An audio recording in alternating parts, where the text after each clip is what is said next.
have the Ayatollah of fantasy rock and roller with us today, Adam Rank. How you doing, Rank? They look great in person, and I just can't wait till next year we can pack it full of 25,000. Hey, Bob, how you doing? Hey, I'm doing great. I didn't know it was Ball Guys Day. It was being ranked. I mean, how can you lose? This is the Dynasty Vipers ViperCast.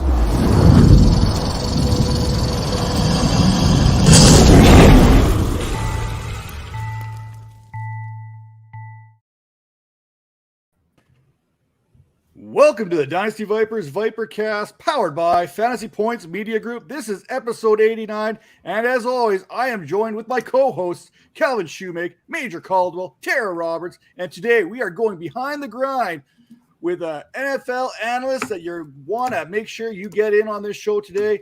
He is a host of Sirius XM Radio, and perhaps not only will we learn the secret of fantasy football, but maybe we'll learn the secret to life. Jim, how are you doing? Oh, man, you guys did your research. Doing really well. Excited to be here. I always love the intro on your guys' show. I feel like I'm entering a fight here, and it kind of feels like fun. Nice. And that's kind of what we're going for, because we don't know where the show is going to go at any time. Calvin said 100 times he's the one who talked me into going to a show sheet. Now he goes off the show sheet more than anybody. So, you know, we don't know where this show is going, but wherever it takes us, we're happy to go with. So, as always, Calvin, kind of break down what's been going on today. Have you seen anything happening? Well, just to follow up on that, you do have to have a show sheet to go off the show sheet. So proud of you. Appreciate you doing that for me to be able to go off show sheet. And what's happening today is I pulled up Fantasy Pros to look up something because I was arguing with people about TJ Hawkinson, and there's Tera on my screen talking with her video, like popping up on the sideline. So congrats, Tera. Make sure you're checking out what she's doing. And Major, you got a new show launching here too, right? Yeah, it's coming soon, man. I just gotta figure this thing out. You know, I'm a perfectionist and it's having a hard time just trying to figure it out. But hey, it's coming and it's gonna be great. And then, Jim, I know we got some football talk we got some running backs visiting Baltimore. What do you think about those veterans visiting there? Do you think any of that affects our boy Gus Edwards or what? You know, this is interesting. I talked about this on the Sirius show on Sunday. So I'm going to do a little circular logic here. So please hang with me. If you're drinking right now, this might be a tough one. So we got to look at it this way. So J.K. Dobbins was an exceptionally talented back. Gus Edwards is a really good back.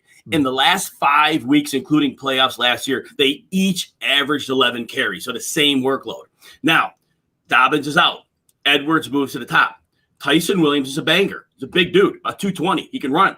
Now, the drop-off from Dobbins to Edwards, to me, is similar from the drop-off from Edwards to Tyson Williams. If we use that circular logic and the fact that Coach Harbaugh was willing to spell a great running back, I think we have the same situation this year where both of them could see about that same amount of work with Lamar getting his carries as well. So I am a little concerned that if Gus is getting drafted really high, it's under the assumption that he's going to get a 70% carry share. But I don't know that's the way Coach Harbaugh does it.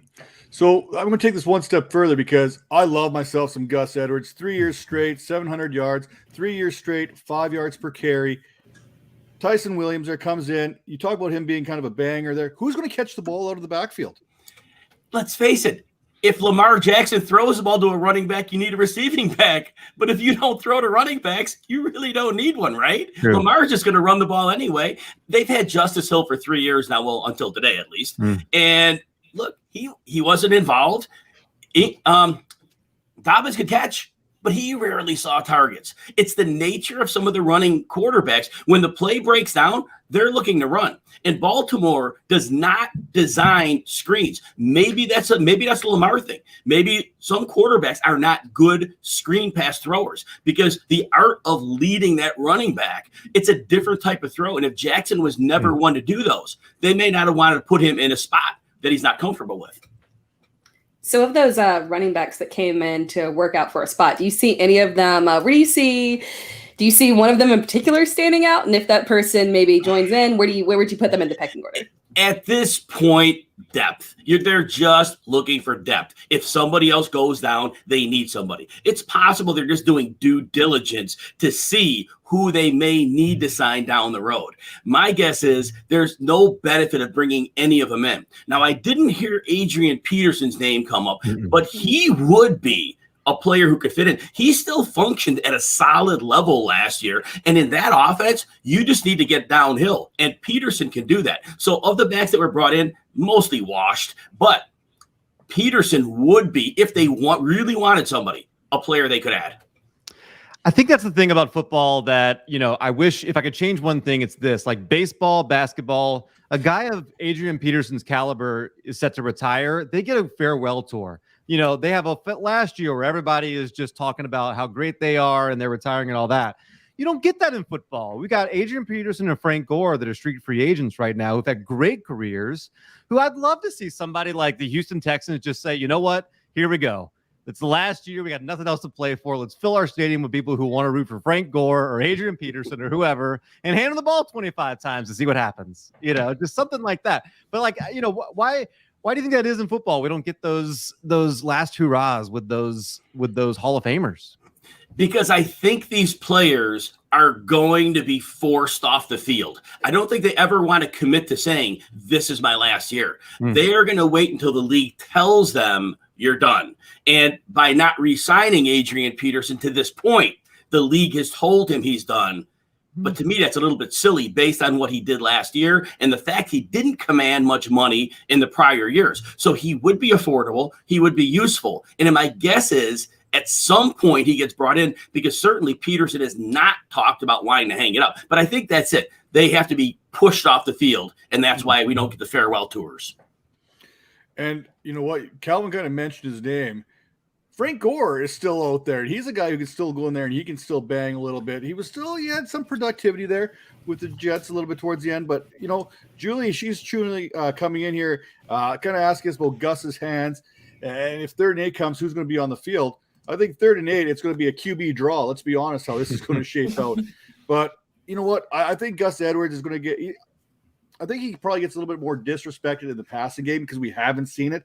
I think he's as high as 19 receptions in one season or 19 targets. I can't remember. Don't fact check me. We don't fact check on this show.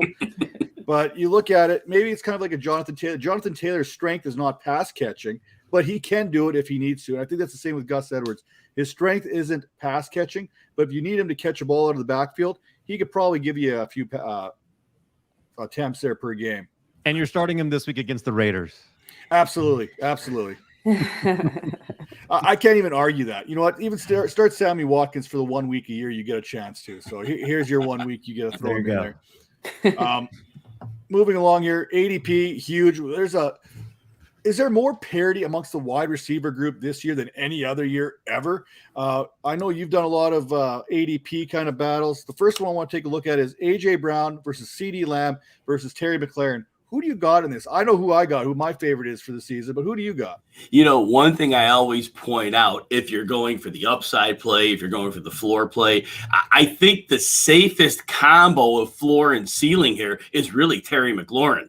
We've seen it 2 seasons with no quarterback play to speak of. He has shown that he's a superstar. He just needs a little help.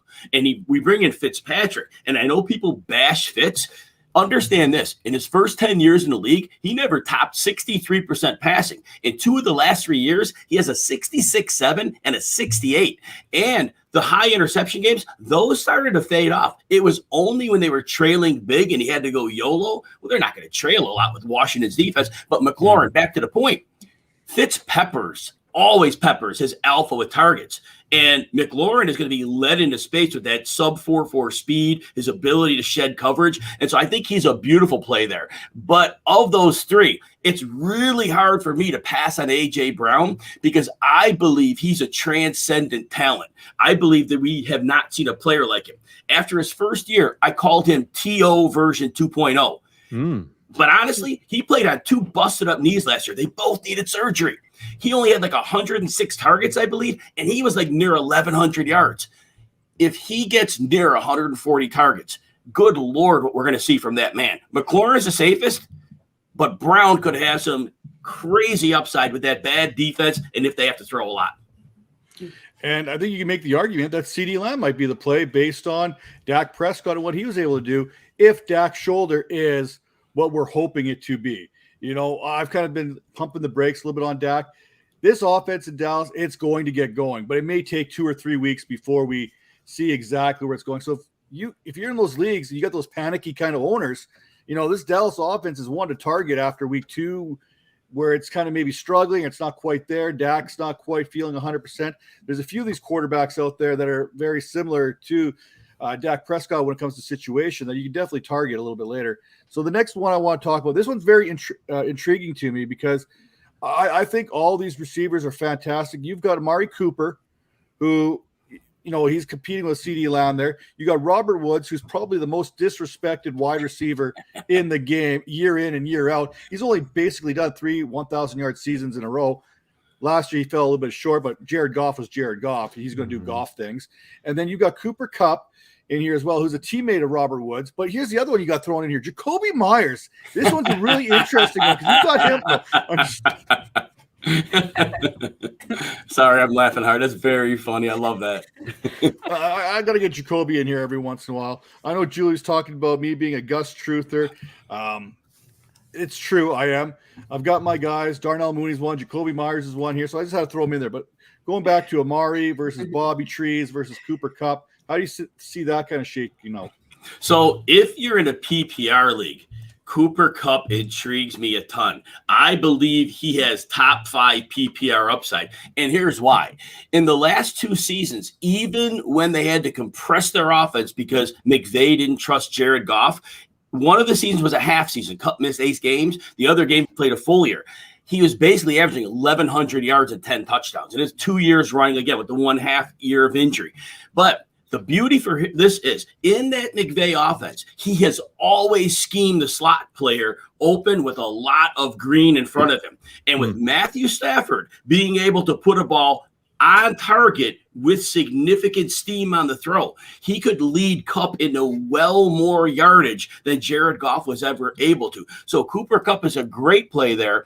Robert Woods, he's an excellent player. And I even liked him in Buffalo when he was actually playing with, I can't think of it. It was like the guy they picked at 15 at quarterback. He only played a few games, and I can't remember his name.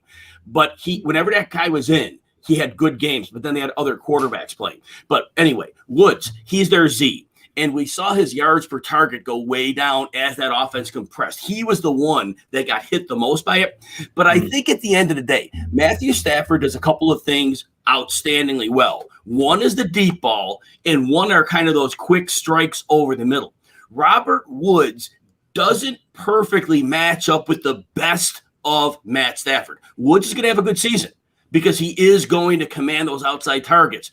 But I think that, again, it's not the best stylistic fit. Woods will have a good season, but Kupp, I think, is in for better. Cooper's tough because before Dak went down last year, he was averaging 100 yards, 9 catches a game. And we can extrapolate that, I think, because in that offense, defenses can't settle on any one of those receivers. The line should be okay. Got the COVID, for Zach Martin out with COVID, but it looks like they've got Nico Collins back. He's supposed to play. That line is fine. Dak has time. So Cooper, I think, has the upside. I'm sorry. Cooper Kupp has the upside. Amari Cooper has both. He has the best floor, and I think he has great upside. So if you want like that flexible pick, it's Cooper. If you're just shooting for crazy upside, it's Cooper Kupp. I love that because I want a piece of the Rams this year because I think Sean McVay is like, I've enjoyed watching the McVay Goff back and forth, like the little subtweeting of each other this past offseason. And I just think McVay wants to prove like how much of a hindrance Goff was.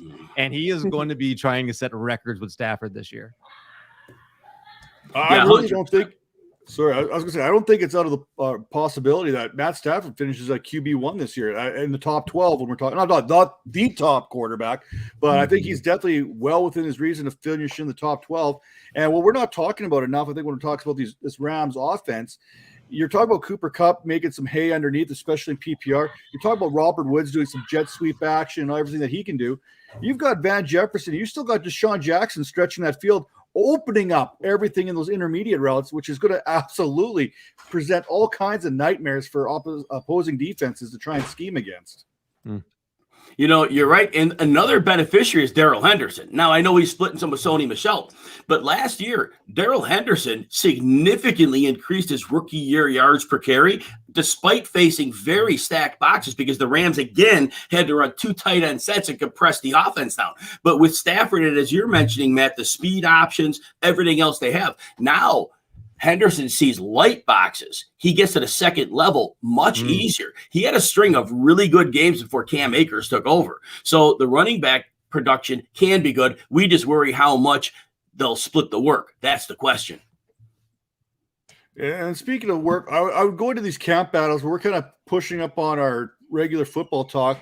And I've been all kinds of hot topic, kind of pressing the buttons a little bit today. So I want to hear from you. What's your hot take for 2021? Nico Collins is a wide receiver too. Woo. That's my hot take. Here's why. Boy, I'm listening here. All right, yeah, here's the why. All right. First of all, when we look at this year's rookie receiver class, we see a bunch of little guys who are probably slot guys who are going to try to push some to the outside. First of all, Nico Collins is one of the few receivers who comes out with actual outside alpha size, but he played at Michigan. They don't throw the ball much at Michigan, right? So Nico Collins kind of gets buried because his numbers aren't there. The Texans hardly had any draft picks, yet they gave up one of those draft picks to trade up to get Collins. Now, here's the other thing. The Houston Texans, we all know it's going to be a train wreck there. They're going to trail most weeks by double digits in the second quarter. They may be facing subs on defense by the middle of the third quarter. Now, given those scenarios, they're going to throw 40 times most weeks. If Collins is a starter out there and Brandon Cooks is the alpha, Tyrod Taylor may not be a very good quarterback, but he's a professional quarterback. And if they're going to throw that often, Nico Collins is going to be out there. And I don't want to hear the Chris Conley stuff. Seriously. Not even a problem. But Nico Collins has a chance, based on volume, to make a massive dent. And if he's anywhere near as good as I think he is, he could really come up with an excellent season. And we could really be blown away. And you're getting him 16th round, 17th round, or undrafted. This time next week, we're going to be talking about the 1-0 Texans who are facing the Jaguars in week 1, which is like the worst game possible, right? Like, how do we get that matchup in week 1? Good thing it's not a standalone game. Right. But yet, it's got fantasy implications. You know what I mean? We're going to see what this Jaguars wide receiver core is going to look like. We're going to see James Robinson do James Robinson type things. You know, it's going to be, is Trevor Lawrence real or not? We don't know. As far as college, you can't argue with his resume that he put forth in college, but now he's coming to the Jaguars, and we've seen what's happened to good quarterbacks, David Carr, when they've been put in bad situations. I don't think Lawrence is in a bad situation. I think that offensive line there in Jacksonville is better than most people give it credit for. I think it's in the middle of the pack. Obviously, they were good enough to get an undrafted free agent rookie 1,000 yards last year, so there's all that going on there. Now it's Monday. Some people call it Labor Day. Some people call it Jacoby Myers Day. Some people call it Motivation Monday. Jim, I'm going to send it over to you. Give us some motivation on Monday here for us. You know, the motivational piece I've been doing over the last month is a 4-part thing. The first week talked about the importance of the balance of mind, body, and spirit. And then I took the 3 weeks subsequently, and I did 1 week on mind, 1 on body, and 1 on spirit. But I think at the end of the day, we sometimes don't let our lives run smoothly at all 3 levels. So if we're not feeding our mind, challenging our mind, if we're not exercising and or eating healthy, and then finally, whatever spirituality means to people, for some people, it's just being connected with, you know, as we say, spirit creatures of the rest of the world. Some people, it's religion, whatever that is for a person. It's quieting your mind, and sometimes meditation, sometimes prayer, whatever you do. But those 3 elements, if we notice in our lives, when one of those is out of whack, we never are running our lives in an optimal manner. So it's a matter of looking for ways to commit, to be disciplined, to get better in all 3 areas. That is fantastic. So I absolutely love that. And I'm like the worst at that. Even like when I would play that Sims game like 20 years ago, like I would have trouble doing all those things at the same time. Like I was so stressed out about it. I never could balance it out well. And doing it in real life as an adult is hard too. So Julie wants to know, can you quiet your mind a little bit and kind of give her some insight right here? Nico Collins versus Marquez Callaway. Who has the better hands and the better skill set, regardless of the team? You know what? Look, Marquez Callaway, was he a 7th round pick or undrafted? One of the two, right? Undrafted. Undrafted. Nico Collins, 3rd round guy. Usually when we look at that, and sometimes the coaches are wrong, the GMs are wrong, Nico Collins is a well-regarded player. And had he been in a better college program, I think he would have had astronomical numbers. Overall, I think it's absolutely Nico Collins, and I think he can be a star in the league. Now, Marquez Callaway, I saw him the limited time last year, and before he blew up, I was getting plenty of shares of him because I noticed he can run some of those X routes, a contested catch guy. He can get open quick in the route, and that's exactly what his body type allowed him to do, and it would fit in for a Michael Thomas replacement. But then once he scored those 2 touchdowns on Monday night and his ADP went through the ceiling, everybody went crazy. There are limitations to Callaway's game, but he could definitely be a productive player. And depending on how the situation shakes out in New Orleans, it could be for a longer time. But I think Nico Collins could be a star, and I think therein lies the difference. I think I speak for everybody when I say we could ask you questions about football forever, but we are now at 21 minutes, and it's time to go into the rabbit hole and actually get to ask you some questions about you, Jim. So nobody wants to know about that. Yeah, everybody wants to know about Jim. So we're going to take turns. You're going to hear from Major and Tera and Matt and me on some of these questions. We like to start with one that kind of helps us get to know you a little bit from your music preferences. So we like to ask, if you had an intro song, whether it's, a football game, whether it's like, you're a baseball closer or a wrestler, what would that intro music to get the crowd hyped up for you, what would that be? Well, it's got to be Aerosmith. Anything Aerosmith, really. That music just always gets me going. I don't know that there's Mamakin, maybe. That one might work. But there are so many Aerosmith songs. I would totally be amped walking in Aerosmith. Love that. Love that. I think that's our first Aerosmith answer. I think so. Awesome. Probably your last too, but well, y'all know sports is very important for all of us growing up. Talk to us about what sports you played as a kid. Who are your favorite players, your favorite teams, all that stuff. Now, remember, I'm old. So you see, that's why you're getting answers like Aerosmith from me. Some of my favorite baseball players growing up, Dave Parker. He was of the Cincinnati Reds and the Pittsburgh Pirates later. Jim Rice, Boston Red Sox. These are from the 70s because I was born in the mid-60s. And I was a baseball player. I played through college and loved baseball. Total passion. But I love basketball. I'm only 5'8", but I am very good at screening. And I can knock people flat when I screen them. I'm 56 years old, and I'm nearing the end, but I still can screen well, and the scorers love me because I hunt out defenders. They don't see me coming. I set the screen. My teammates will run them in me full speed, and we'll take the air out of them. And we'll hear in the pregame, we'll hear the other side. They're talking about some 56-year-old dude, not because he can shoot, but watch your back. Keep your head on a swivel. Tell me when the screen's coming. So yeah, baseball, basketball, all day long. You'd have been a good hockey player, Jim. For you, yes.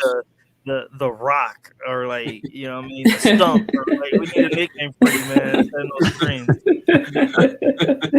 I'm getting a very Mike Tolbert-esque type feel from you. A little solid Mike bowling Tolbert, ball kind of. Yeah, Lorenzo Neal. I gotta go right. That same wavelength there, but Low Neal. That was the man. Nice, love it. So let's go more into you personally and kind of talk about let's go with a deep question of tell us about a decision that changed the trajectory of your life. That's always a great question. A decision that changed the trajectory of your life. Well, I wrote a book. Not a big deal. Anybody can write a book. Big deal. It's called The Secret of Life. But in my life path, it seems like I've always tried my best to get in tune with the wisdom of the world. And what I really found out is I think as humans, we're largely selfish creatures. I think we really struggle to put people first. And I think sometimes when we think we're putting them first, we do it in a way that we think is meaningful, but it really is something that we like to do. In essence, our selflessness is selfishness. And so I think finding a way to serve people by putting them first in a way that is important to them. I think that is when we start to figure out some secrets of life. I like it. Nice.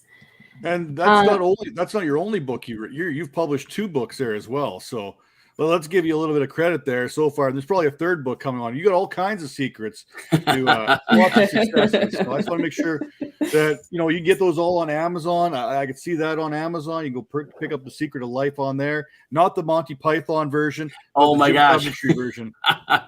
That's awesome. But yeah, that's it. Go right ahead.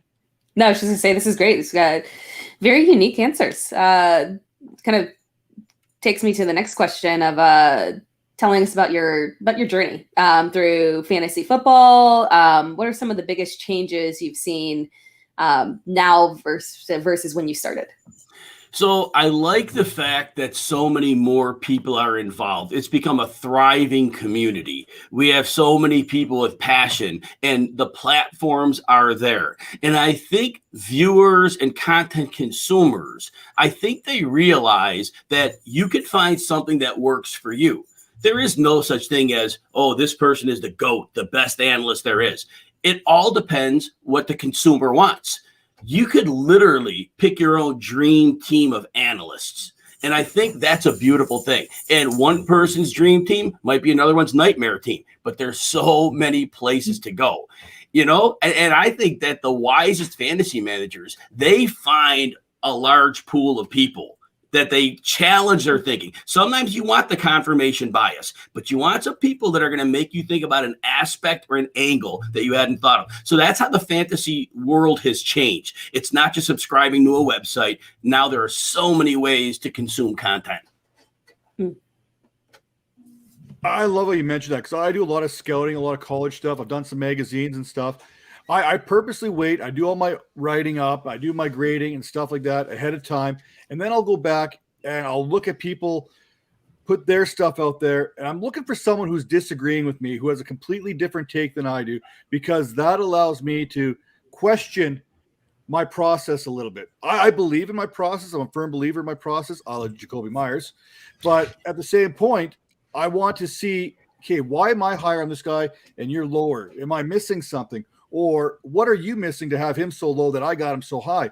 Where is that coming?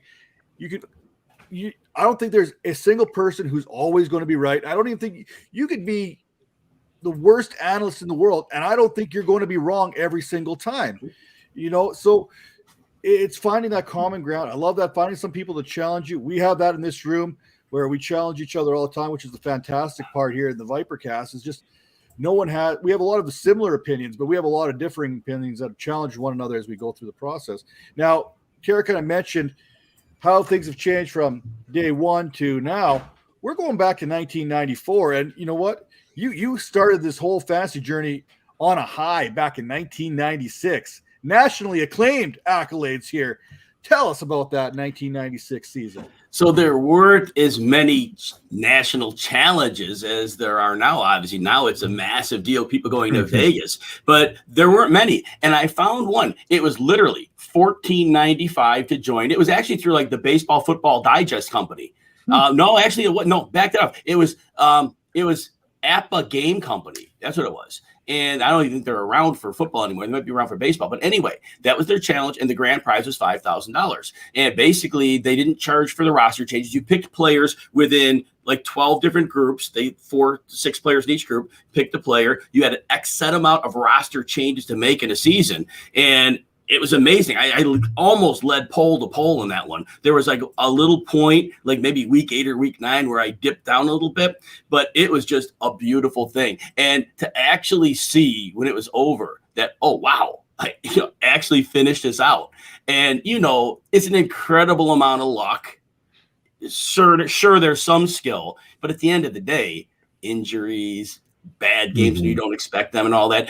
So I am always keenly aware of the amount of luck. I always say, if you're a good fantasy player, at least you can make the playoffs or, finish in a decent percentage with some sense of regularity. But that was so exciting. That was really something that made me even more excited than ever about fantasy football. Love the humility there, but you have a prolific fantasy football career as a player. But then at some point, you also decided you were going to go from being somebody who is involved in it to being a contributor. You felt like you had something you wanted to offer. So was there a moment that you felt like, okay, yes, I've got something that I can add to this, or like, how did that process start for you? You may laugh at this story. It's a great story. So I met who is now my wife, Corrine, and we were dating. And when she realized you're going to spend all day Sunday watching football, well, that's not going to work. So she goes, well, you're going to need to make money at it. And so this is back in 2006, I believe. And so she said, all right, we'll go down to the bookstore, because back then magazines were a huge part of fantasy. The internet was, there, but it wasn't really huge yet. And so I went to the back of each magazine, looked for contact information. And so ultimately I end up getting a reply from Fantasy Guru, John Hansen over there. And so I told him for the first year, I go, look, I just want to get started here. I can write. I've won a little bit in football. So, can I try out? Yeah, sure. So I end up writing almost as an unpaid internship with them for a year, which was fine. At the end of the year, I send a message to John to see if I can latch on with them. So I don't get a reply. Okay, I understand. But I had also found out through the news that Fantasy Guru was merging with Football Injuries, Adam Kaplan. And so I thought, okay, well, they're merging. They're not going to have any room. So I then have samples of work to share. So I send out 11 different companies, some of my work, and ask, do you need help? And I got 8 replies like within a day, which was awesome. I ended up getting a great situation with Lenny Papano over at Draft Sharks. And I worked with Lenny for almost 8 years. And that was a fantastic job. Love that. And then, then just things kind of, to move and change a little bit. And then I just ended up with RotoWire. But it's been a great run. I've worked with some really great people. They've been very gracious, very willing to let me try different things. And it's just been a real blessing. And then the Sirius XM gig with RotoWire, and those guys are just family. They're just amazing. So go ahead, man. Hang on, Major. I just want to cut you off here real quick first. So in The Secret to Marriage, is there a chapter about how to get your wife to allow you to watch football on Sundays? Is there an actual chapter in there that I can maybe pull some strings from? I'll save you the time. I'm going to work. I go downstairs. I'll be back. I'm going to work for 12 hours. That's literally the line, and it's literally true. Cheat code. It is. So there you go. It just saved you the trouble. Yeah. Genius. Talk to us about your favorite home league or analyst league. What's your favorite league you're in right now? I just left a home league I had been in for 25 years, just too much going on. It was a league that I had put together with friends. It was a contract league. So when you acquired a player, you immediately put the player from anywhere from 1 to 8 years. And that was it. And then, if you made a mistake on a player, you're saddled with a bad contract, and then you had to worry about the roster. So that was a great league for a long time, and I enjoyed that greatly. But now the best league for me, it's the Kings Classic. I mean, I'm drafting with a bunch of heavyweights, and they're friends. And a lot of them have become good friends. I mean, and I'm not going to say any names, because once I say names, I'm going to forget 2 or 3, and I'm going to feel terrible about it. But they are really good people. One. You can say one. We'll give you room to say one. Well, I always got to say Bob Harris first. He and I are the 2 old guys in the room, so definitely got to say Bob Harris. I tried to tee it up for you, man. Sorry, dude. Well, Matt and I are in different divisions. So that's the thing. So in the 14 I'm with, Matt's not in that. Matt's in a different league than I'm in. So that's all. But Bob and I have been in the same league for the 4 years. You know how to clean it up, man. You're a pro. That's some. Yeah. Hey, you know what? I'm on my way up, man. I started in the Dawson division and the international thing. Shout out to Bob Lung for even including me in this. Well, like Jim said, there are some massive heavyweights, especially in that Brown division. You name it, they're in that division. That's why they get the gold jacket room and we get the other room just down the hall from there. But you know what? There's not a weak analyst in the bunch. You know what? Everyone's smart as a whip, way smarter than me. I'm still trying to figure out how I got in there. It must have been because of the Canadian aspect for the international. But I got the call up. I moved up to the Blanda division last year. Made it be a one and done type thing. But we're going to talk about the Kings Classic because you wrote a nice article on that. For those who don't know, me and my buddy there, Mauricio, we were hanging out in the lobby, and we basically jumped into Jim's vehicle to get a ride over to the Kings Classic at the Hall of Fame. And anyone who hasn't had an opportunity to get to this expo, make sure you get there because it is an absolute blast. Calvin, Tera, I'm talking to you here. I want to go next year. Yes. It is basically fantasy football speed dating. If I could summarize it in one short thing, I would have loved to sit there and pick Jim's brain for hours and hours, but you just didn't have the time to do that. There's so many people, so much interaction, so many opportunities to network. That's what this whole thing was. And I think when you wrote that article, you mentioned a lot of that too, not to mention the heavyweights and the belts and everyone in your divisions got a belt, a piece of hardware. It was crazy. It was fantastic. But please give us a little Kings Classic breakdown there of your new favorite league. Yeah, so realistically, just meeting at the Pro Football Hall of Fame and drafting there, I mean, it never gets old. The first time I had never been to the hall, and it was surreal to be there, and then to be drafting a football team there. And then seeing the people who were around me in that room. And it was just for a moment thinking, I'm very honored to be here.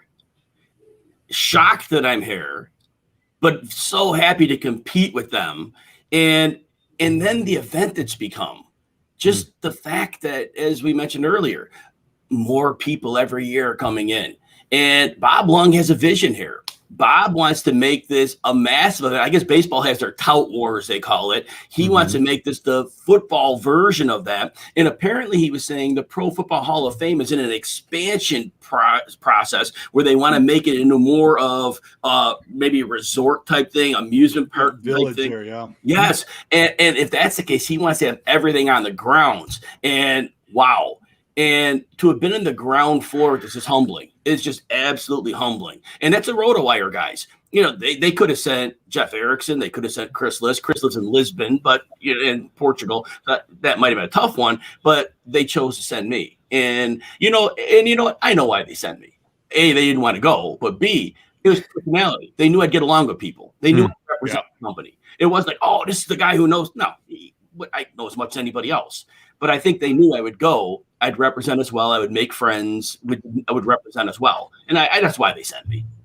Let me ask a quick follow-up on that, actually. So it seemed like just based on anecdotal, my Twitter, there's a lot of newer content creators who were there this year, in way more numbers than before. And they're looking for guys like you to talk to and get advice from and things like that. Did you feel that role when you were there? Did you feel like you had that mentorship, type role? Yes, time?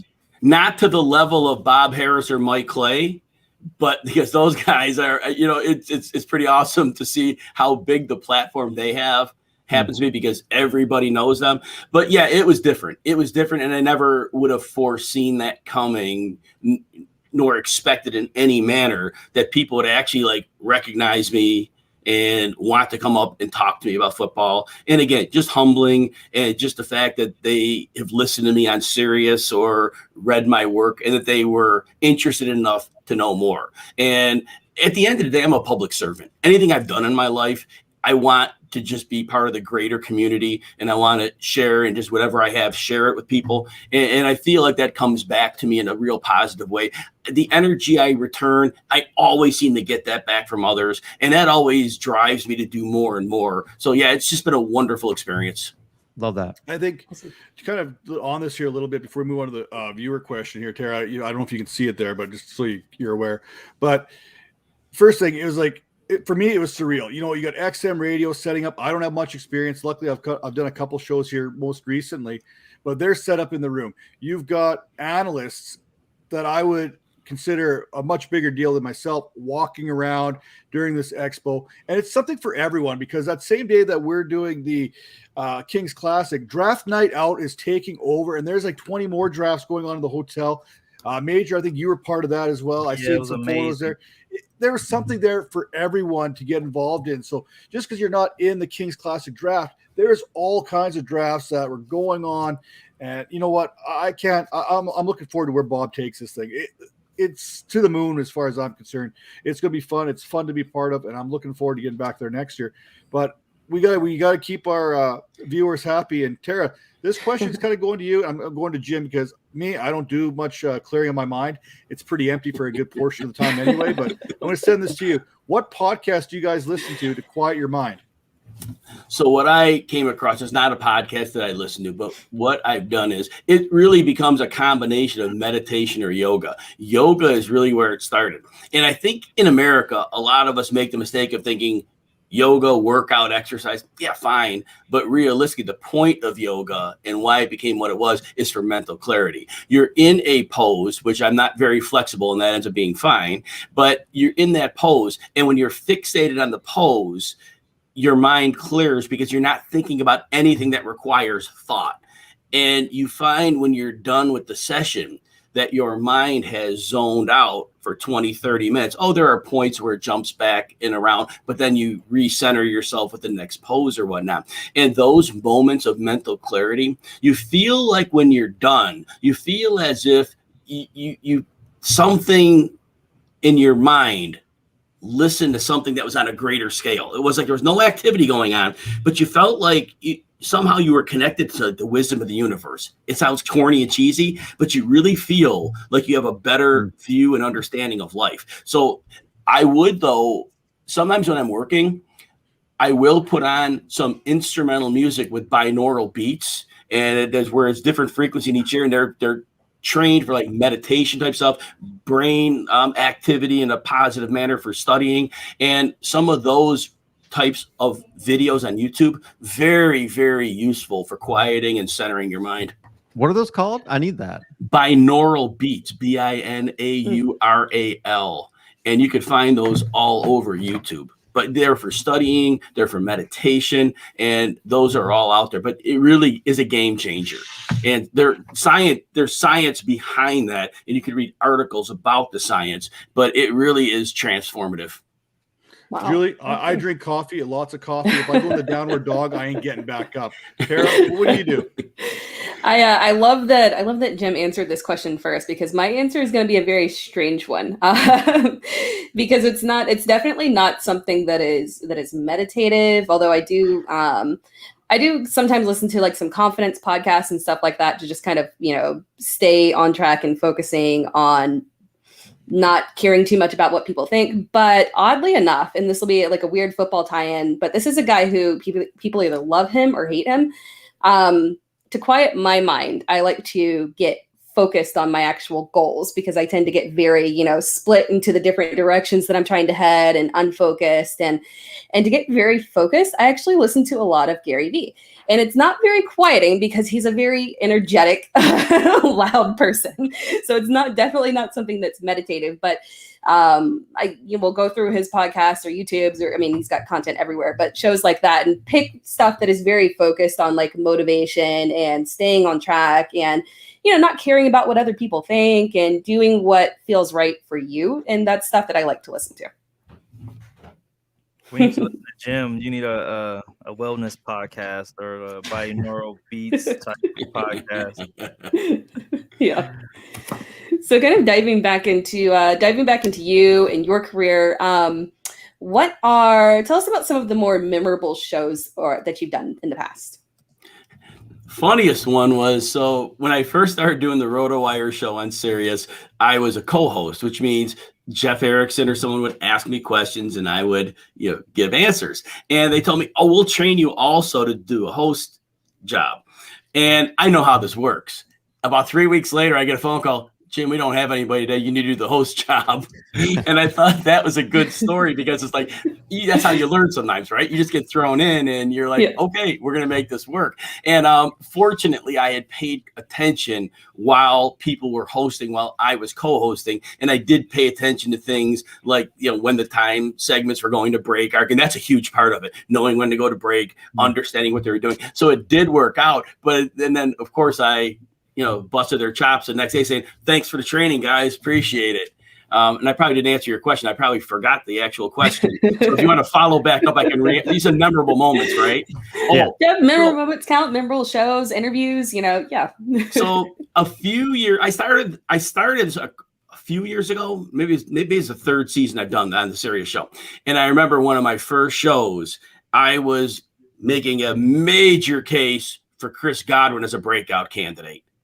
And that one ended up being huge. And they put it on what's called an audiogram. So the producers liked it. So they cut it up. They put it on the Sirius XM Twitter page, got a lot of views, got a lot of interaction. A lot of people drafted Godwin. A lot of people had a nice season. And of course, it could have just as easily been me missing on somebody, which I've done plenty of that. But it was very good that very early on, I really made a very compelling case for somebody that a lot of people weren't really eyeballing.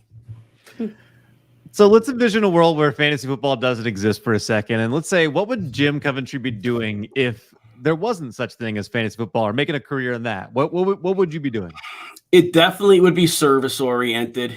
There were points where I felt ministry would be a possibility. And then I think motivational speaking would be something along that line. Whatever it is, I feel I have a decent amount of energy. I do believe I have a number of messages that can help people to be uplifted and motivated. So I think somewhere in that realm, it's public service for sure. And as to where that would end up being, but that would ultimately be the area I would try to gravitate toward. And I know I read this somewhere that you're kind of, you spent 6 years in seminary already. You've got that kind of a background right now. You've got a passion and a heart for, relationships. You're kind of feeling that call for that. Maybe not as a pastor in a church, but like you mentioned, kind of giving that motivational speaking, maybe teaching, maybe more of that focusing on some other topics there that we talk about in the church and stuff like that. That would just kind of, everyone's got a certain battle that they're dealing with, whether that's whatever's in their closet, that they just need someone to talk to. That's kind of what I really do see you as someone that would be very helpful in that kind of world, just by this little conversation that we're having, my short interaction with you back in Canton, that this is something that I just feel that you have that passion for, even though we haven't really talked about it. You can just, the way you talk, the way you act, the words you're using, it all kind of leads to that, in my opinion. I'm glad that came across. Much appreciated. But yeah, I do think if we have a heart for something, I think people can identify it fairly quickly. Hopefully I think that people could spot a phony a mile away. And hopefully I think, if people do kind of gravitate toward me, it's because they realize my heart is sincere and I try my best to be what I am and no tricks. Just here it is. This is what I am. And if it works for you, great. If it doesn't, I get it as well. I think we can see phonies when, somebody says something about Jacoby Myers, but then they won't make a trade for him in the fantasy league. Man. Okay, so most my Jacoby Myers stance on has been this. mentioned ever. Yeah, this is the Jacoby Myers show. Sorry, Jim.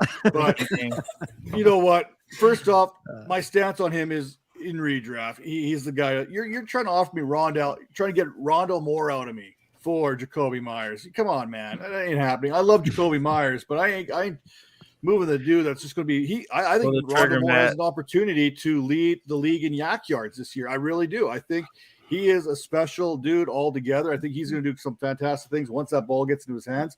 We've seen what he did for Purdue. If Cliff Kingsbury there is anything like the offensive genius that we've tried to make him out to be, he's going to find a way to manufacture touches for Rondell Moore going forward. So that's where we're at. Tara, what's the next question on the docket? Yes. So we talked earlier about Jacoby Myers. No, I'm just kidding. So we talked earlier about your the changes that you had seen in the industry, and which, by the way, I love the take on the different opinions on analysts. You see it within even the major websites and networks. You've got people that are giving completely different points of views.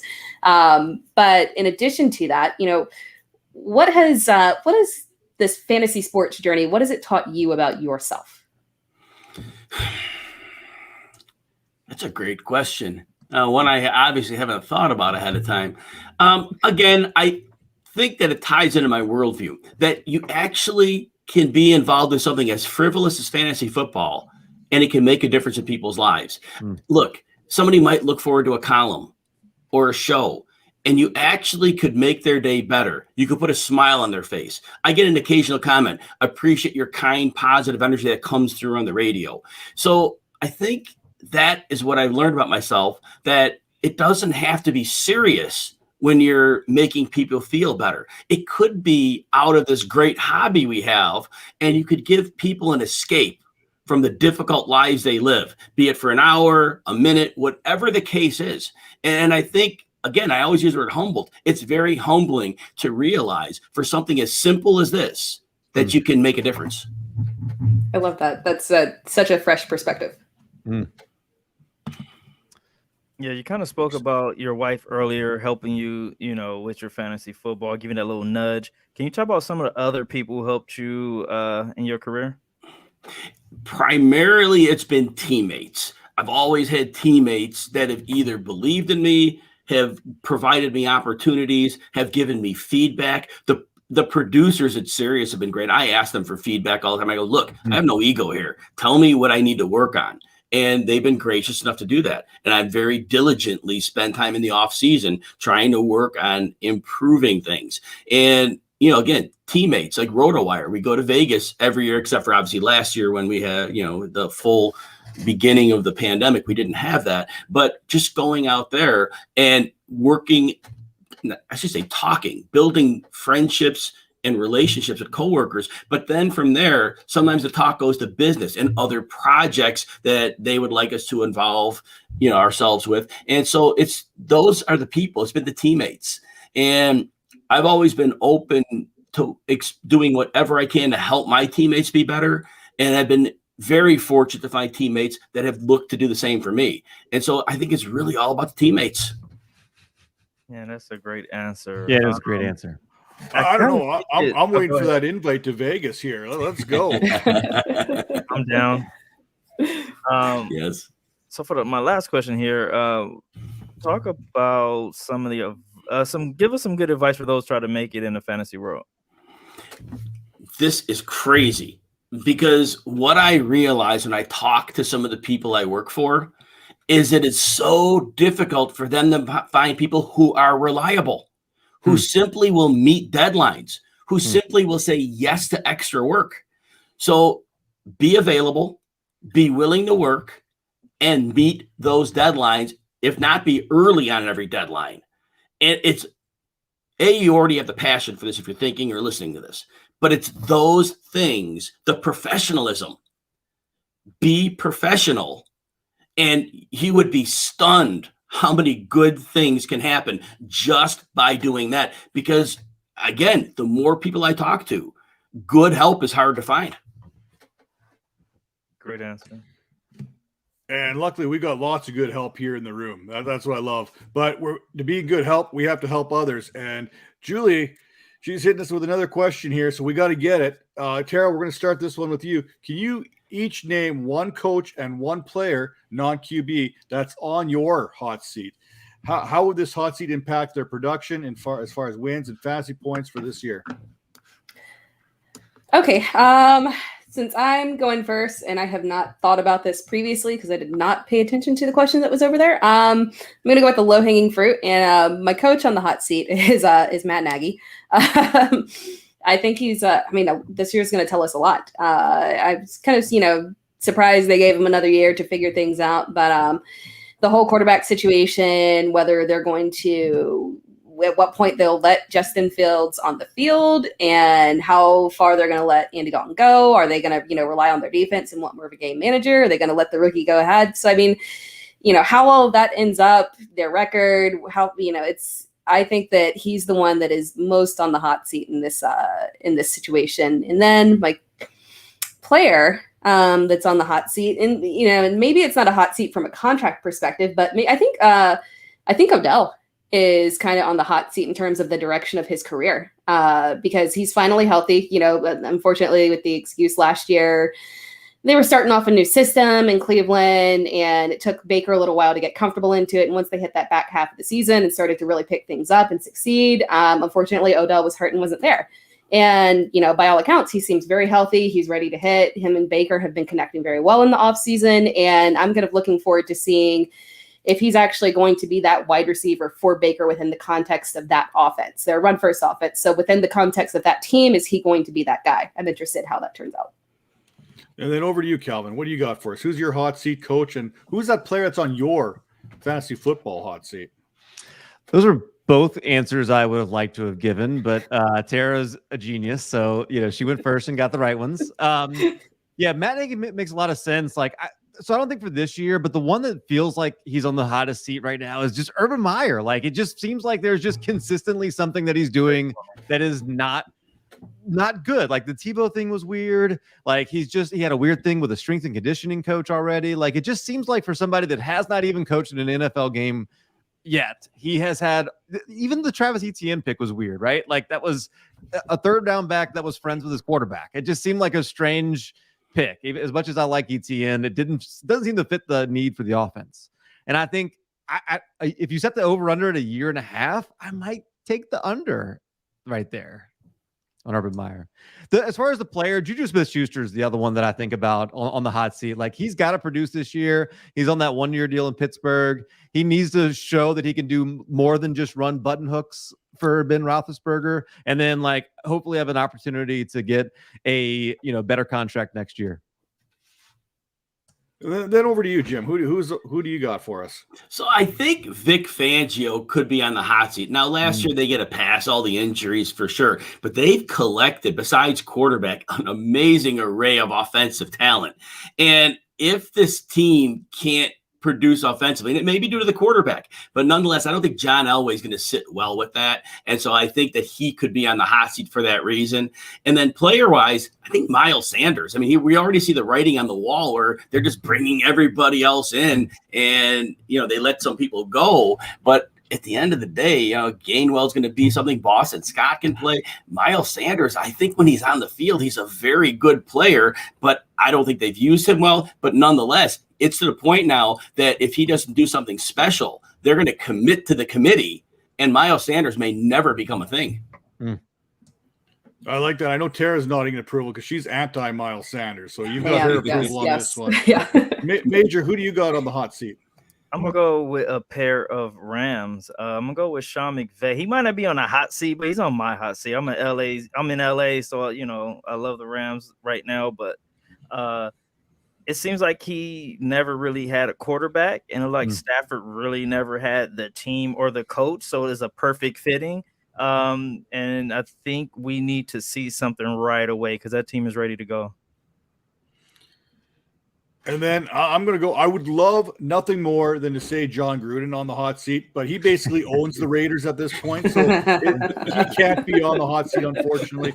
And I could say Josh Jacobs because I know Jim and me, we're going to fight over Josh Jacobs here a little bit later, so I'm going to stay away from that.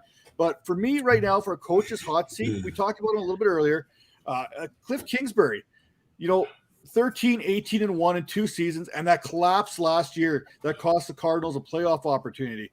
You are supposed to be an offensive genius. You basically failed as a Big 12 coach. Now you're getting this opportunity in the NFL. You haven't come through it. You haven't shown your offensive genius yet. For me, he's got to be clearly on the hot seat. And then that player, as much as I hate to say it, but the one player I've got on that hot seat right now, Mike Davis. You know what? Everyone got all enthralled by his thighs, and you know what? To use a little bit of Aerosmith, the Lord of the Thighs here, Mike Davis. I'm looking at him. I'm like, you are supposed to be the guy. You filled in for Christian McCaffrey. You dominated, but guess what? We just brought in Wayne Gallman because we can't decide if you're the guy for us or not. We like you, but we're not in love with you. Is kind of what they're saying to him. So you got to kind of prove it. And we're drafting him as a RB2 in some leagues. If you're lucky, you've got him in a flex position. You know what? If he doesn't start to make and produce right off the get-go, he's a guy that can easily be discarded because we know Wayne Gallman last year in New York put up nearly 700 yards in his time there. He was very effective, 4.7 yards per carry. He showed that he could fill in for Saquon Barkley, and if Mike Davis isn't up to it, Wayne Gallman, I think, could step in there right away. So, Julia, I love that question. Those are kind of our hot seat players and coaches. Before we move on, I usually like to toss this over to Calvin here. Calvin, plug away, man. Well, Jim, let's just start with you.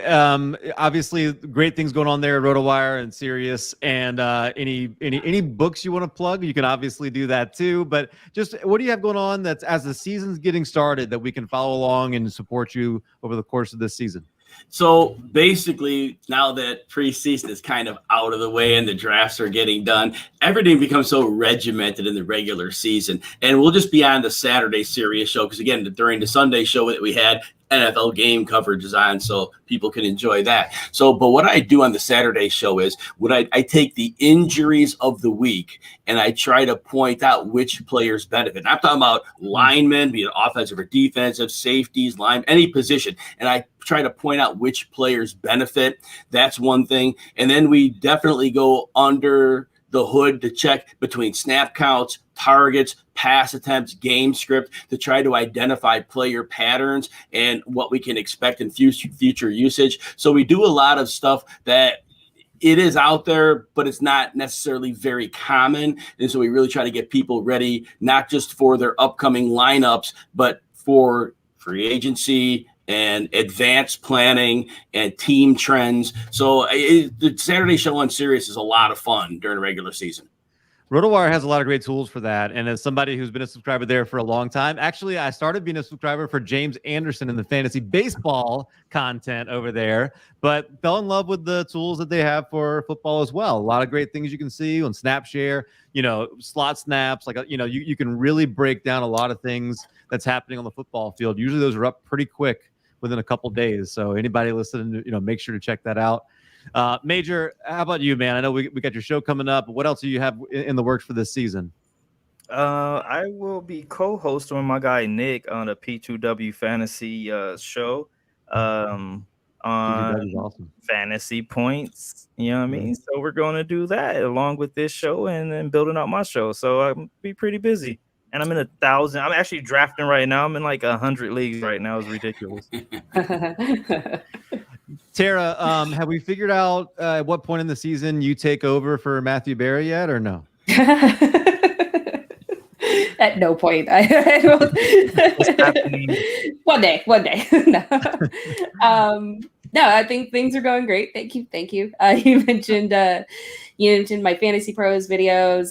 It's going awesome. And as we get into the regular season, we'll have more, as Jim was saying, more regimented things coming up. So I'll be doing weekly. I have my weekly series that I do with Lauren Carpenter at Stepmom Lauren on Twitter, or Ask the Expert series where we take fun questions like that one question Julia had, and kind of talk things out. And then I also will be spending my Sunday mornings doing live streams. TikTok, I believe, will be doing that, so you guys can check me out there, and I'll be promoting that. And then I don't know. I'm really not good at announcing things, so I guess we'll go ahead and say I am going to be doing some stuff with a Fantasy Alarm this season. So I'm really pumped about that. Doing some videos with them and some live streams. So yeah, it's going to be a good in season. I'm looking forward to it. Yeah, Tera's basically everywhere but Snapface right now. Yeah.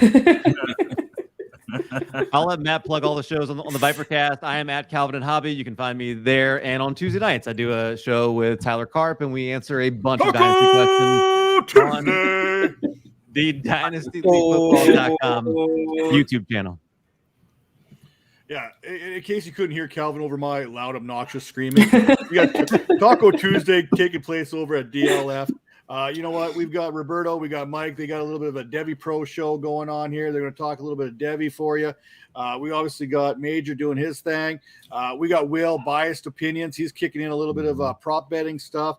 And we've got Jason Waltner coming over here doing a little capology, telling you what that cap is, the truths and the myths between the cap, and giving you a little bit of numbers and stuff like that. I don't understand it, so I'll be tuning in for sure. And, of course, head over to dynastyvipers.com. Check us out there. Got some guys cranking out some content. Ryan P., he's just been dropping stuff left, right, and center. And then, of course, you know what? We talk about these tools. There's great tools everywhere. I love what we got going on over at Fantasy Points. Head over to fantasypoints.com. Drop the promo code in there, 21Vipers10. Get 10% off that subscription right there. You know what? It's going to be money well spent. And you get guys like Graham Barfield dropping stuff, Adam Kaplan dropping some stuff in there, Scott Bear, you name it. We talked about John Hansen a little bit earlier. He drops articles in there too. So, you get access to all these articles, all these brilliant minds. Joe Dolan, can't forget about him, Philly's finest. So, yeah, check out that. Head over to Fantasy Points again. Use that promo code 21Vipers10. Get that 10% off and do yourself a favor because that's something that's going to help you out season long. With that all said, I want to say thanks. I know Julia, she was in the chat room. She was going good. Scott joined us there for a little bit. Pod, he came in. He talked. Good to see you back there, bud. you know what? Without the people tuning into the show, there is no show. So thank you, everyone, for joining us. Thank you, Jim, for coming on the show. Thank you, love Jim. the energy. I would love to keep this talk going. I got to actually go to a hockey meeting right now because hockey season is officially underway. Kids got camp tryouts starting tomorrow night. So we have the team meeting taking place here in about 20 minutes. Luckily, I'm only about 5 minutes away from the rink. Go figure, a Canadian who's 5 minutes away from the rink. I got nothing cute to say. I think I used my Lord of the Flies joke there with Mike Davis a little too early. I got nothing cute to throw in the end of the show. So again, you know what? Thank you for tuning in. And make sure to tune in here next week. We'll be moving over to Wednesdays. I guess that's a big key thing. We'll be moving from Wednesdays now because Monday Night Football, it's kind of hard to compete with that. We could try, but I don't think it's going to work out very well for us. But you know what? We'll give it a shot. Wednesdays, same time. Check us out. Again, thank you, and see you then. The Zamboni's not going to drive itself, Matt. It's not. But you know what? Jacoby Myers can.